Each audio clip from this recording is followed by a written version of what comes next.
Hello everyone. तो ये है anything and everything about periodic table का पार्ट 7। तो इसमें हम पढ़ेंगे केमिकल रिएक्टिविटी इन पीरियड्स के बारे में। देखिए, पिछले पार्ट में हमने क्या देखा कि ग्रुप्स में केमिकल रिएक्टिविटी कैसे चेंज होती है। तो अगर मेटल्स का केस है तो मेटल्स में हम जब नीचे जाएंगे ग्रुप में, मेटल्स के ग्रुप में जब हम नीचे जाएंगे तो रिएक्टिविटी इंक्रीज होते जाएगी। बट नॉन मेटल्स के केस में अगर हम नीचे जाएंगे तो केमिकल रिएक्टिविटी डिक्रीज होते जाएगी। इसका रीज़न वगैरह मैंने पिछले पार्ट में बताया, 13-14 मिनट का वीडियो बना, तो देख लीजिए, वो भी बहुत इंपॉर्टेंट है। तो देखिए अब पीरियड्स क्या होते हैं। सो हॉरिजॉन्टल रोज, वैसे तो हॉरिजॉन्टल कॉलम्स भी कहा जाता है, बट अगर हॉरिजॉन्टल आपने वर्ड यूज़ कर लिया तो रोज यूज़ करो, कॉलम यूज़ करो, चलेगा। सो हॉरिजॉन्टल रोज जो होती है उन्हें पीरियड्स कहते हैं पीरियोडिक टेबल में। तो उनमें रिएक्टिविटी कैसे चेंज होती है, तो अब इसे समझना ज़रूरी है, क्योंकि रिएक्टिविटी अगर आपके मन में आया पीरियड्स के केस में तो एक ही बात याद रखिए, number of valence electrons present in an atom determine its chemical reactivity. तो अब इससे सिंपल चीज़ याद रखिए, को with the logic, with the example समझाऊंगा।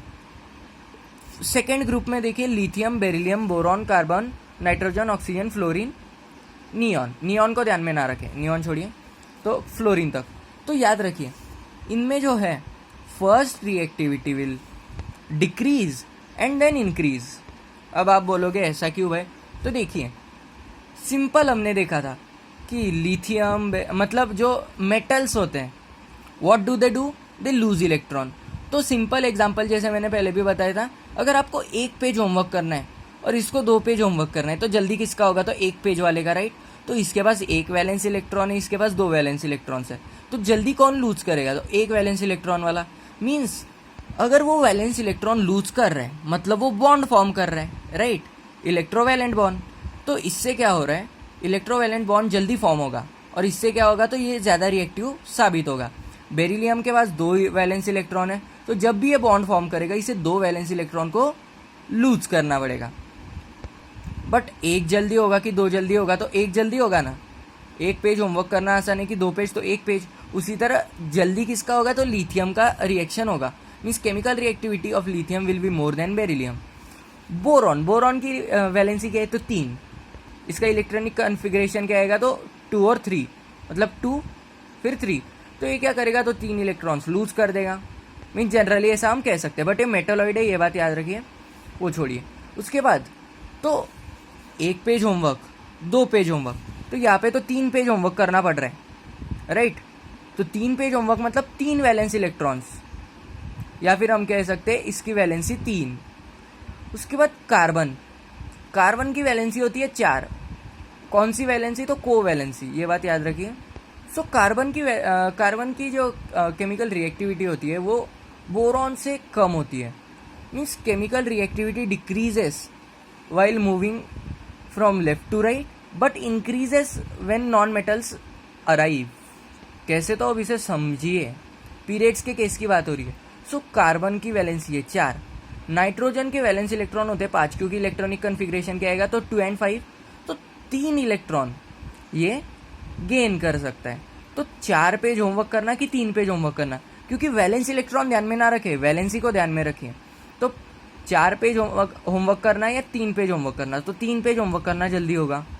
ऑक्सीजन, इसकी वैलेंसी है 2, O2 माइनस होता है ना आयन, तो 2 वैलेंसी है। सो क्या होगा? तो 2 पेज होमवर्क करना 3 पेज होमवर्क करने वाले से ईजी रहेगा। उसी तरह फ्लोरीन की तो एक ही है वैलेंसी, तो 1 पेज होमवर्क करना जल्दी होगा। तो हम कह सकते हैं कि when we move from left to right across the period, the chemical reactivity first decreases and then increases. कैसे? तो हमने देखा 1 page homework, 2 page homework, 3 page homework, 4 page homework, 3 page homework, 2 page homework, 1 page homework. तो जल्दी क्या होगा? 1 page वाले homework होंगे, उसके बाद 2 पेज वाले होमवर्क होंगे, उसके बाद 3 पेज वाले होमवर्क होंगे, समझ रहे हो? उसके बाद 4 पेज वाला होमवर्क होगा। इसी तरह रिएक्टिविटी मैटर करती है, क्योंकि रिएक्टिविटी होती क्या है? कितने जल्दी हम इलेक्ट्रॉन्स को लूज कर रहे हैं या कितने जल्दी हम सारे इलेक्ट्रॉन्स को गेन कर रहे हैं। समझ गए? कितने जल्दी हमारी वैलेंसी सेटिस्फाई हो रही है। तो देखिए, अगर आप ये भी देखोगे केमिकल रिएक्टिविटी सीरीज, तो उसमें क्या है? पोटेशियम टॉप पे, फिर उसके बाद क्या है?